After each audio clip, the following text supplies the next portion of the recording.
With this decision, we will finally achieve power from pain. Welcome to the podcast where we discuss how to outmaneuver your opponents. I'm Faith, and I'm here with Jrod and his Dudeness. We chat about Set 5 spoilers and the competitive watch list. But first, Jrod, can you introduce our guest for this episode? Yeah, absolutely. So we have my good buddy Mo here, also known as Marauder Mo in the Discord. Longtime listener, great person to have in our Discord here. And he is going to introduce himself and talk a little bit about our newest giveaway and event that we have running in our Discord.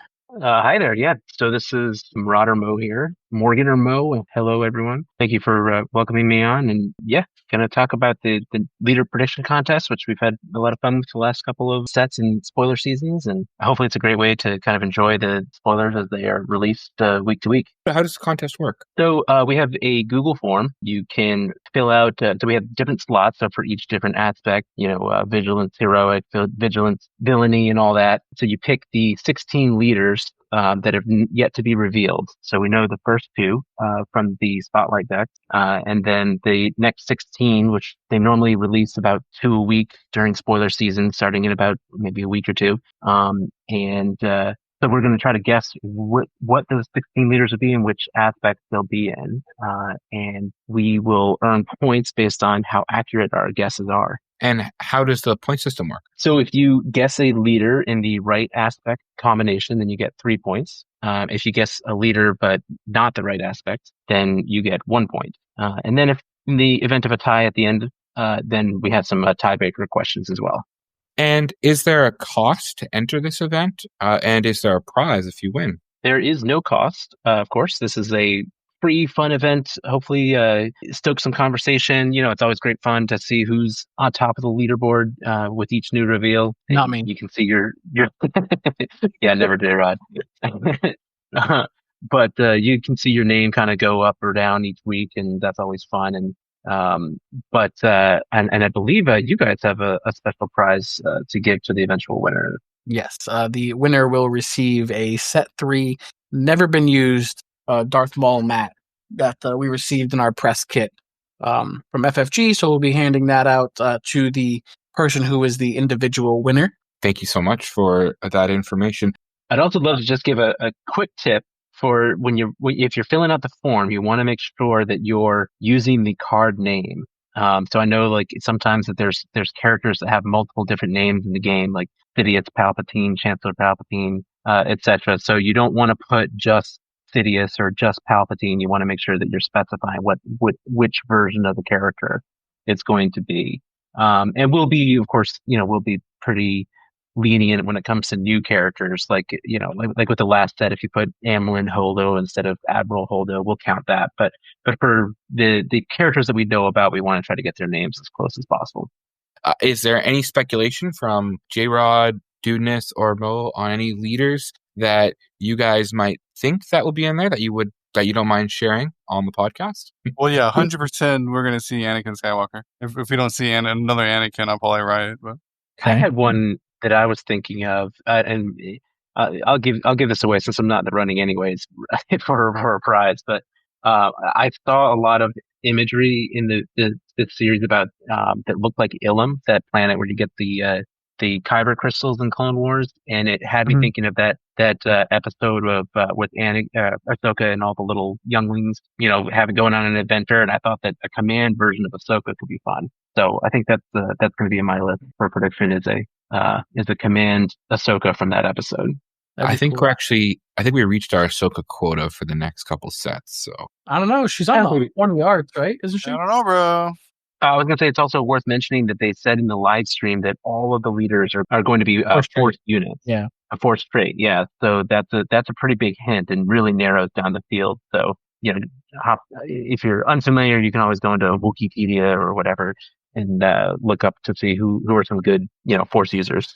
They also did give us one other spoiler that there'll be more than 3 eras represented. So for those that are unfamiliar with Star Wars eras, you've got the Old Testament, the original trilogy, then the prequel era and the sequel era are kind of those 3 main kind of talked about eras. So we are hearing that there's going to be some cards outside of those.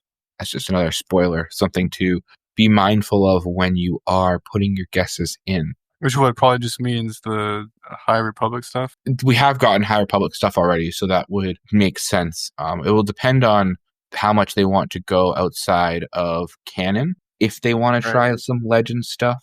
I think that's the big question right there, is whether or not we're going to get Legends stuff, or whether or not they trolled us by calling it Legends of the Force, and we're not going to see a single Legends character in the entire expansion. So, I mean, I would say that we're likely to see a lot of the older stuff and the Disney produced stuff.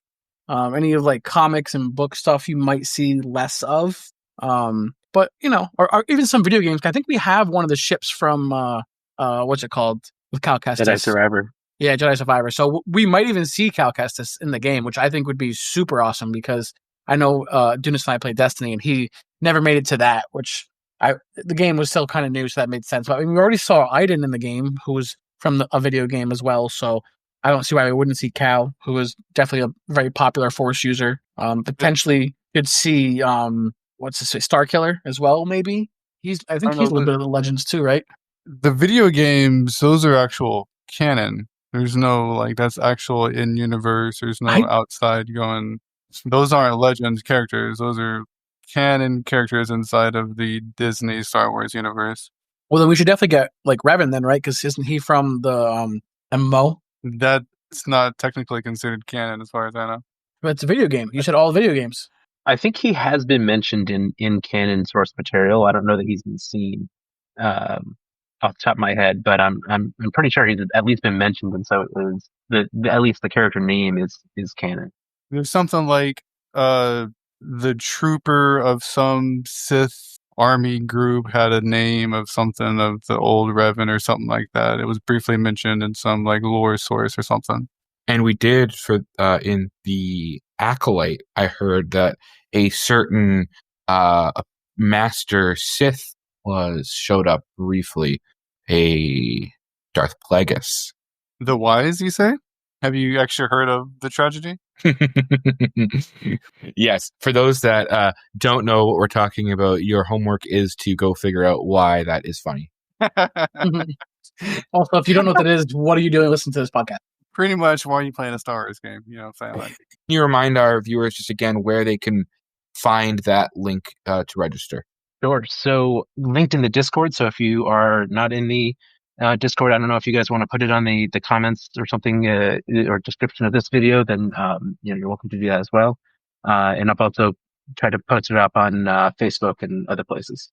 Wonderful. We have a bunch of them in the links down below. Check the description. And while you're down there, make sure you hit that subscribe button and snuggle up to that like button. Since we talked about these leaders from Legends of the Force that kicked off this event, why don't we look at those? Yeah, I'll start off with Darth Maul, Sith revealed. He is the aggression villainy. His leader side gives you an action to exhaust him and use the Force token, which is the new mechanic in the set. And once you use the Force token, you just get rid of it. And if you do, you deal 1 damage to a unit and 1 damage to a different unit.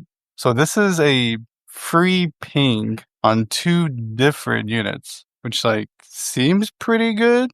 Right off the rip, it seems like for sure in your pre-release, I can see myself running Darth Maul pretty easily. But that's pretty cool. So he gets pings, right? Use the Force token. And they did say how you replenish your Force token, at least so far, is that they have revealed a Force base that has 28 HP, and simply if you attack with the Force unit, you can replenish your Force token. And then his deploy side deploys for 6. He's a 5/6, and on attack has the same 1 damage to 2 different units. What do we think so far of Darth Maul? He's a 6-cost leader, so he probably won't be that good in Premiere. But I mean, as the coolest Twin Suns podcaster ever, he'd probably be pretty sweet in Twin Suns, honestly, to be able to ping 2 different units. With obviously there should be more units around, so you are less likely to need to ping your own guys, so you're likely just pinging their stuff.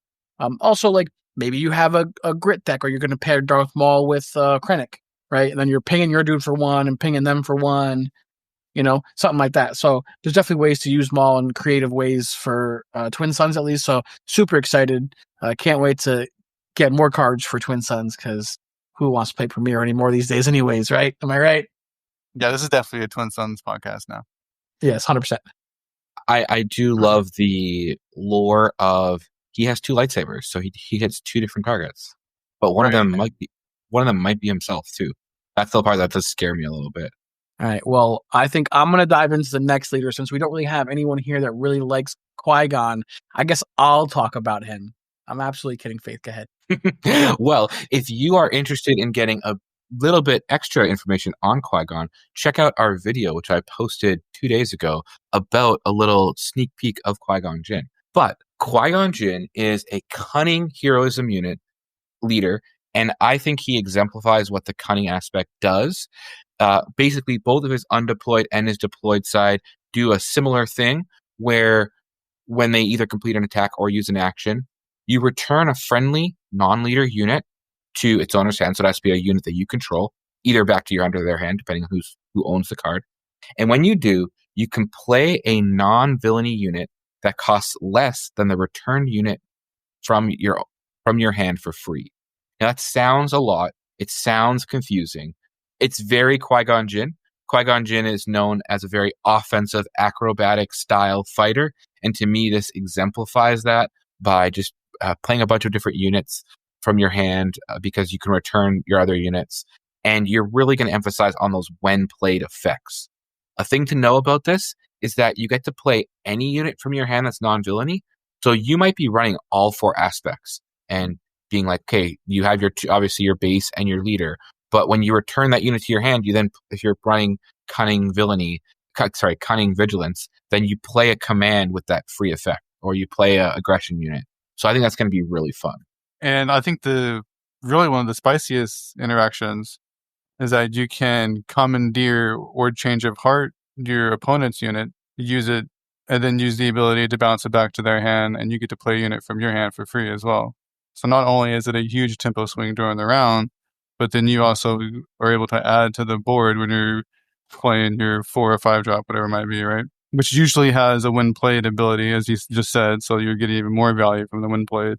Like, he definitely seems a lot cooler than Darth Maul right off the rip. Yeah.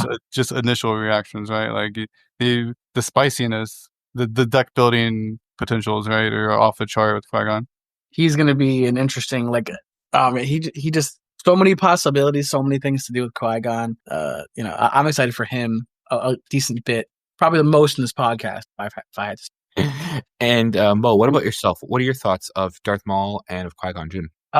Darth Maul. So I played Maul quite a bit last set and enjoyed him, but he just wasn't that strong. I think I went 2-7 at my PQ with him, and he's good. And the 6 flip and the 5-6 stat line, and the ability is just, I think, a little bit underwhelming. So I'm not totally. I mean, I love the character.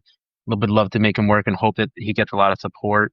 But I'm not totally jazzed about the leader. But Qui-Gon, I think one thing you guys haven't mentioned yet about Qui-Gon is I think it's Plo Koon combo. I think is going to be pretty sick with him because that he's a 3/6, but he's got the raid 3 with coordinate and he can ambush in. So I think you'll get a lot of synergy with Plo Koon and Qui-Gon because you can either play him, attack, and then return him, and if he survives, and basically heal all the damage off, or else he can be the one if you returned a more expensive unit, then you can be playing him and ambushing. So I think there's just kind of a lot of cool stuff that you'll see with Plo in particular and Qui-Gon. No, yeah, definitely interesting units, and we'll have to see more about the force, how you get those, because these leaders do require that force token to be used. So we'll have to see more about how this is going to work in the set. We also got some cards for each of these leaders from the Spotlight decks.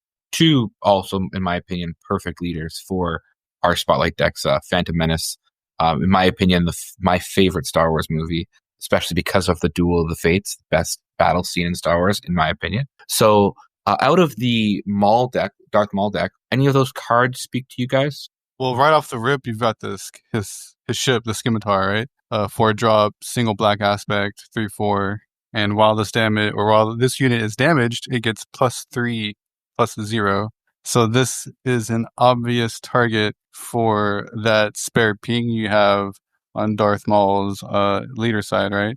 It's like, oh, I'll ping your unit and I'll ping my Scimitar and get a 6-3, right? That seems cool, right? I don't know. I was gonna say Darth Maul's lightsaber on the 2-for-1 Darth Maul unit from the last set that can attack 2 units is gonna be sick. That's huge to give it overwhelm with the +4. So he's basically attacking 2 units for 9 and pushing overwhelm through. So that's gonna be super strong. Yeah, I mean, just with that point there, set 3 Maul unit with overwhelm is amazing because you get to attack 2 units. The full damage goes over both, which is always disgusting. And honestly, like all three, so both of those Darth Maul's lightsaber and Scimitar are both the S rarity cards, so they're going to only be in the Spotlight decks. And the third one they showed is Darth Sidious with the subtitle The Phantom Menace, which is fantastic. Hold on, I'm going to correct you real quickly because if anything, in JTL, these special cards were in regular packs as foil and hyperspaces, so it is possible for you to pull them out of pack. So just to clarify that they are technically in more than just the Spotlight deck. Sorry, I just wanted to make sure that I was... Yeah, you're good. Thanks, Mom. So Darth Sidious, 8 cost, blue villain, 6/8 ground unit with Restore 2. And when played, you may use the Force. This is the Force token.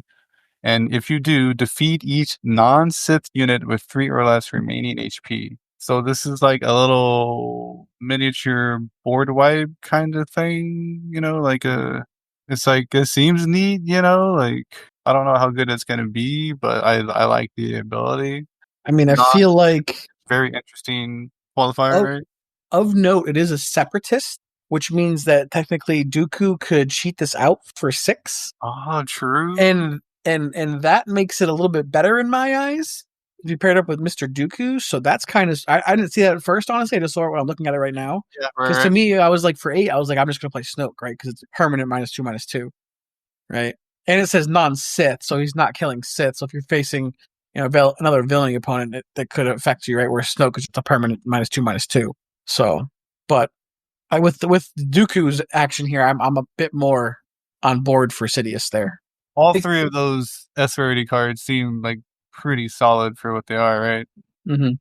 Oh, sorry, I was gonna say on Sidious, one other note, just looking at the art, I think it might be the first character, like the first unit that is depicted in its art as just a hologram, which is kind of interesting. I don't know why that seems interesting to me, but I like the hologram with the kind of creepy spider droid thing that it's walking on, and it's pretty unique for a card, I think. Mm-hmm. And that's a great reference to the actual subtitle of it being the Phantom Menace, right? It's not even an actual. And one other thing that's we're talking about it, we are getting a new update, life update on cards on Darth Sidious and any other Force unit in this set. You will see a little watermark behind the card, and so they said this is not going to affect any old cards. Like Luke Skywalker from set 1 doesn't have this symbol on it, and he's a Force unit. But they did this so that way when you're looking at the board, you can just kind of easily remember that, oh yeah, this is a Force card for things like Force Throw or things like Force Choke or anything like that. It's just a kind of a key way to help you remember, oh, this is a Force unit. And in this set, there's going to be a lot of them. The last thing I want to talk about from this, at least, portion from Maul's side is Drain Essence. And I just want to talk about it because it's a 2-cost card. But the main thing about it is it deals 2 damage to a unit and the Force is with you. So it creates a Force token. So you don't need to run the base that generates the Force token. There are going to be cards that help you to generate it as well. Also, Drain Essence is cool because it's giving Vigilance, especially Vigilance Villainy, some damage, which normally that aspect doesn't have that's true. access to. I'm glad that it's only 2. I would be a very salty individual if Vigilant Villainy got a better 2-cost direct damage removal spell than Aggression's ever gotten. Yeah. It would make me salty, but I'm glad it's only 2 because that's not their thing, right? Is dealing damage, so they deal it at a bit of a lower rate for 2, but still get Force token. Agreed. Yeah, I think it's a great numbers. So now, your opponent can play a 3/3 on turn 1 in your blue Maul deck, and then you can use a force token to ping it for 1, right? With Maul. And then you can finish off with the 2 damage with a card and get the force token back. You do need to have the force token to use Maul's effect. It starts with the base starts with 1 on it. Pretty sure, right? No, it doesn't. You get it when a Oh, force it attacks. doesn't. Okay, so then you can use that, deal 2, and then they claim, and then you ping it with Maul, and you finish it that way, and you don't get another one, but okay. Correct, but that is a potential. Now let's look over at some of the cards for Qui-Gon's deck. And first, I want to... Oh, okay. Jrod wants to start off with Obi. Go ahead. I do, yes. I love Obi-Wan Kenobi. He is a ground unit 3 cost, command heroism 3/5, Force Jedi Republic. When you play a Force unit, including this one, this unit gains Sentinel for the phase. And oh boy, I love Sentinels that you can control when they're a Sentinel or not. It is one of my absolute, like, Captain Typho goes in all of my Twin Suns decks, because that can obviously play him at his normal cost, because being able to give anything Sentinel when played or on attack or anything like that is like super powerful. And this thing being able to turn on whenever you play a Force unit is super cool. Like, especially with this set coming out with a bunch more Force units, like, it's going to be really good. Like, even like Refugee of the Path, you can play it and stack them so that way Obi's thing triggers first, so he has Sentinel, and then you could give him a shield with Refugee of the Path for 1 and get a 0/3. Seems like, oh man, we haven't gone off of Refugee of the Path yet, but it just seems like that card, Obi-Wan Kenobi, I think is a very good card. 3/5 for 3 is a great stat line, and it's got Sentinel. Chef's kiss. Because think about in set 1, we had something similar, but you had to have a specific leader, and you had to have an official for that to even be a Sentinel.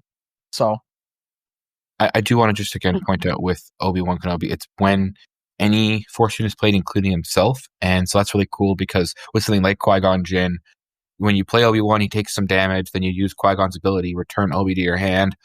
That way he takes all his damage away from him, you play him again, and he's now a Sentinel again. So that kind of aspect is great in this deck.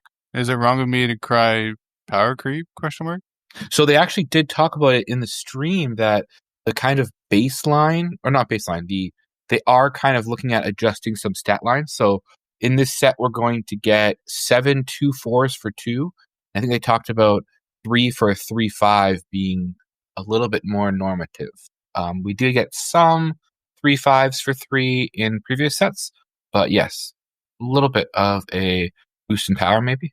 And also, he's unique, whereas like the Emperor's Royal Guard is non-unique. So I think you can push it a little harder when you have a unique character, because you can hold one on the board. For sure.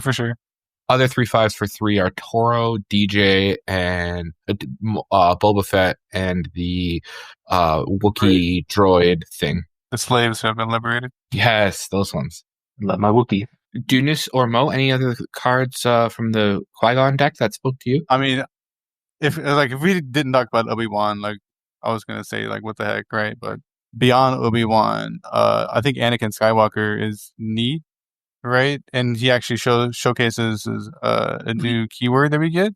So he's a 1-cost cunning heroism 1/1 Force Fringe, and he has hidden and shielded. And hidden just means that this unit cannot be attacked if it was played this phase. So obviously, if you play it, your opponent can't just attack right into it. You have to wait until the following turn.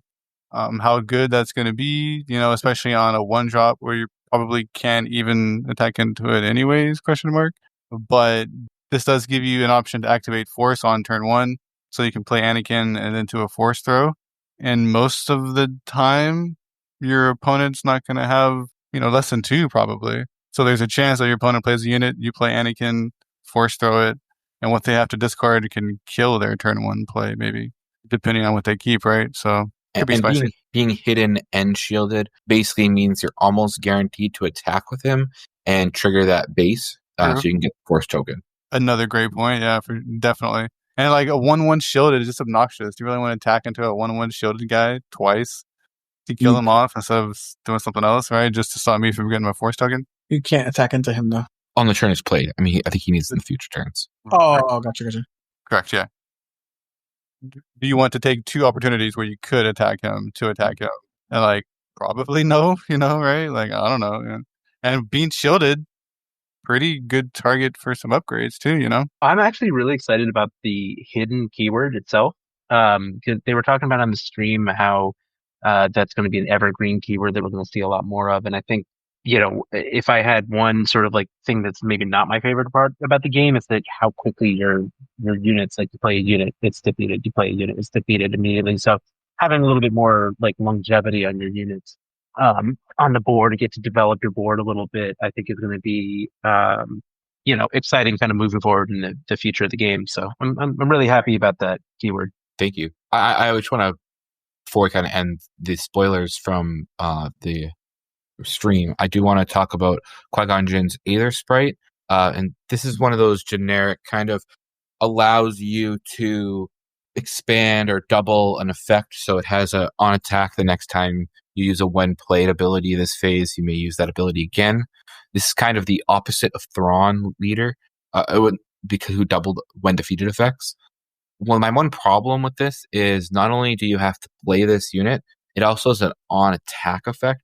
So even if you set up your sequence really great and you can use that when it's that you like, okay, I'm going to attack and then do the when played, it can be very interrupted. And so that's a little bit of a downside for me on this card.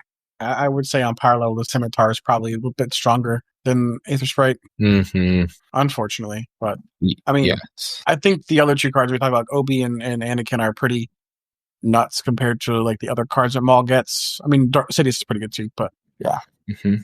And we did get one more card spoiled that I wanted to talk about. Jrod, did you want to cover that last card that we got? The last one? Oh, yeah, the really cool card that I definitely love those animals. I didn't complain when I saw them because, so fun fact before we get into the card, the card in question is called Porg, and I'm only saying that so I can then tell a story. So when they were creating the sequels, yes, I said that right, okay, thank you, I would mess that up.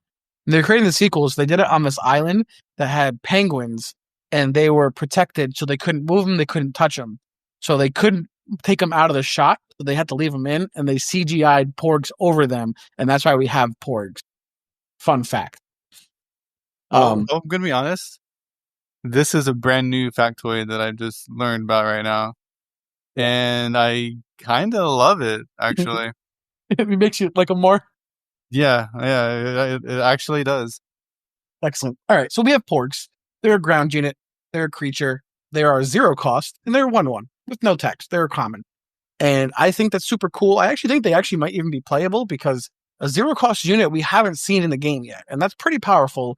It can get around Power of the Dark Side, a lot of different things. Just you could put exploit, you could gear this thing up.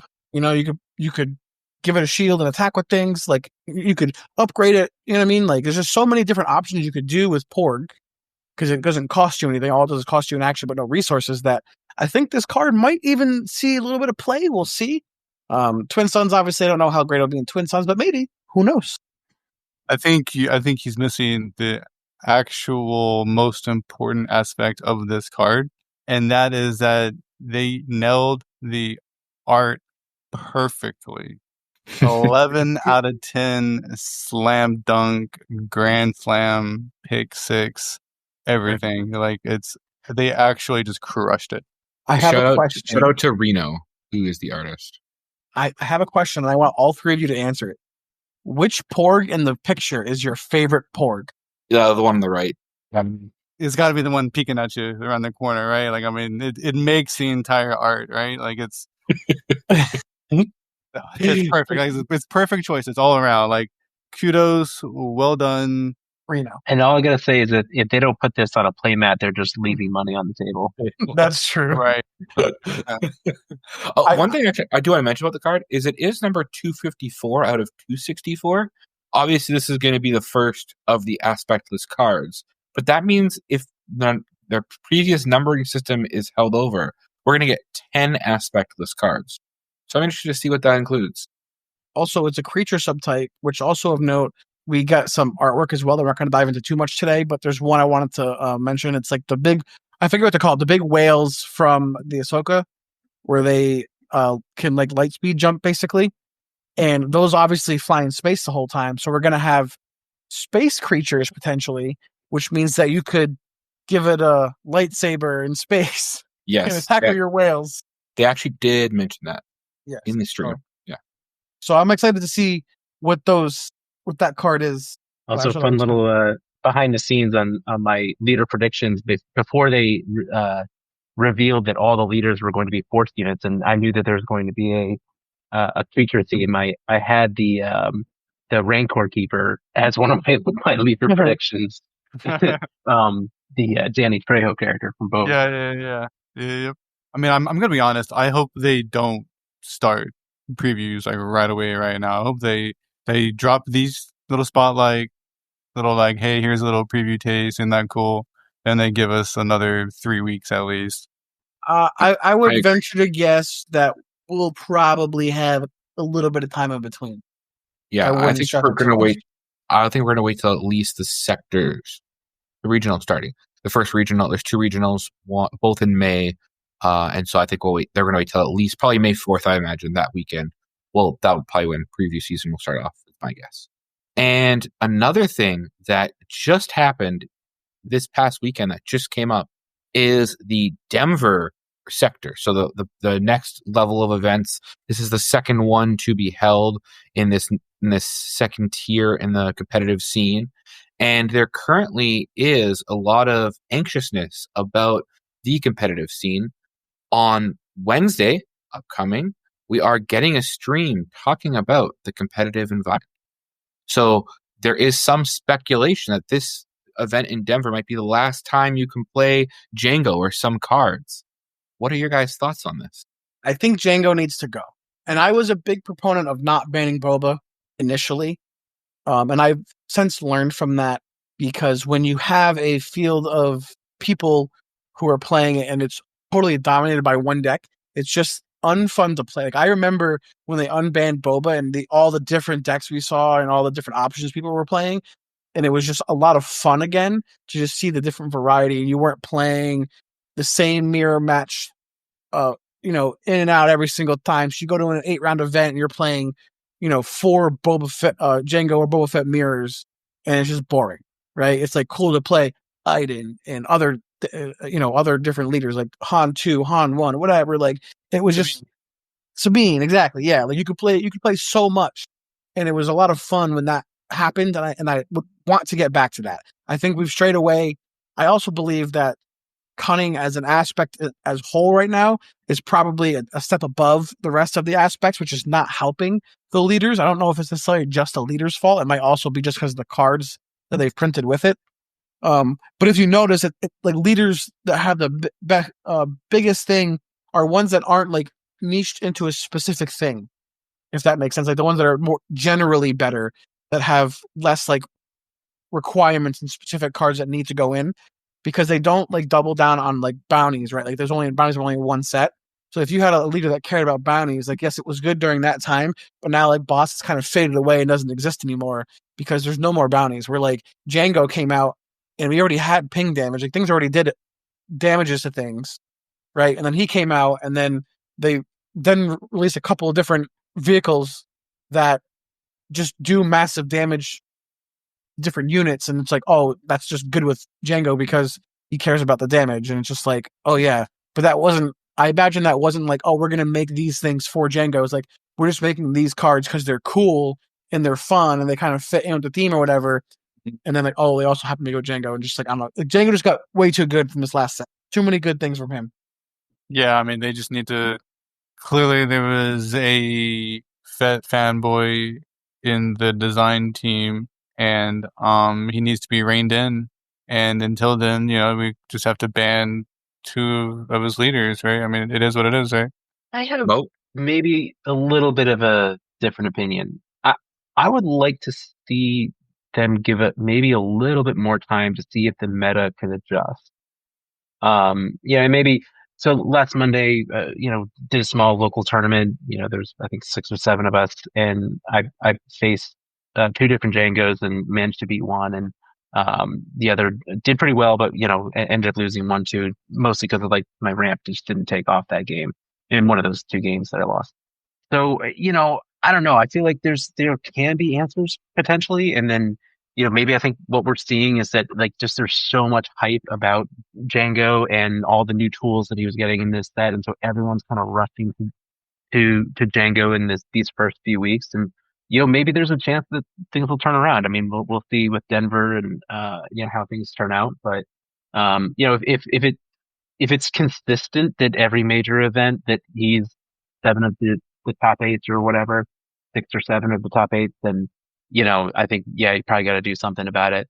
The second thing I would say is that maybe not necessarily Django is the problem, but perhaps there's other tools in there, like the triple dark raid I think is probably a little overpowered for its cost compared to other similar cards, or Tarkin Town. It's almost everyone seems to be playing Tarkin Town in no matter what deck they're playing, whether it's Quinlan or Django. So maybe that's something they could look at. There's different things you could look at.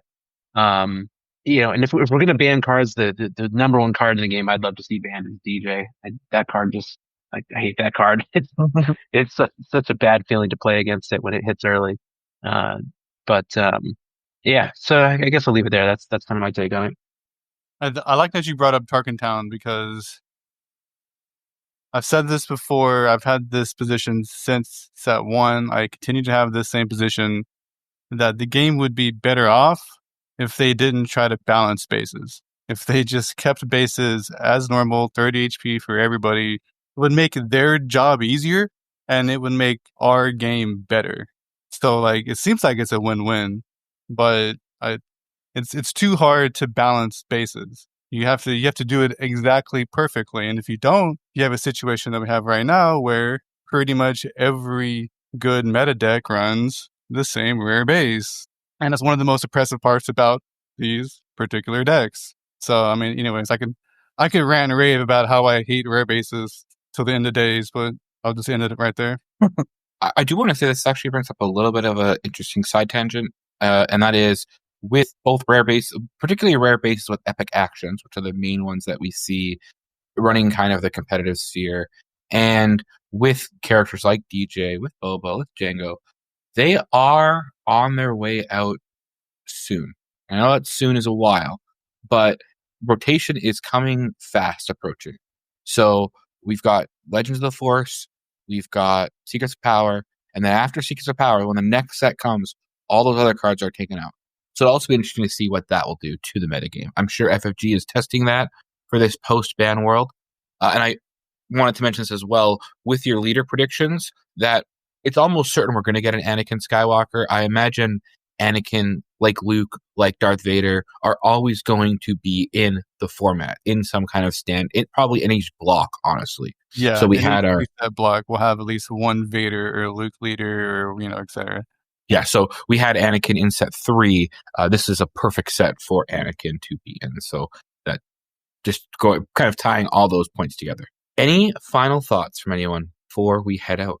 I would just like to thank our guest Mo for everything he does to help make our Discord fun and interesting, and all his efforts for the leader event that he runs. And it's super awesome, super fun. I've talked about it a bunch, but it's hop in the Discord, hang out, put in your submission, try to win the mat, and enjoy it. It's super fun to see when a new one comes out. It's like, oh, hey, where's the standings? Where's the standings? So it's a cool little fun mini game that we play. So I hope everyone hops in and gives it a shot to try to win them all, Matt. Yes, and also another thing that Mo does, he also has a cube that he's building, and so he always will mention in there kind of ideas for which leaders to include. So it's always a fun experiment to kind of go through. It's even better to play it. Yes. Mo, you got the final word on us heading out. Well, I guess I'll thank you guys for having me on, for making great content. I've been enjoying you guys' podcast since the beginning, and hopefully I'll get to. I know Jeff and I live pretty close to each other, but for the other two, maybe I'll see you guys someday. Maybe in Vegas, maybe some other tournament. Wonderful. Well, thank you very much for being on, and we'll see you next time on Outmaneuver. Yep. Cheers. Later, everybody.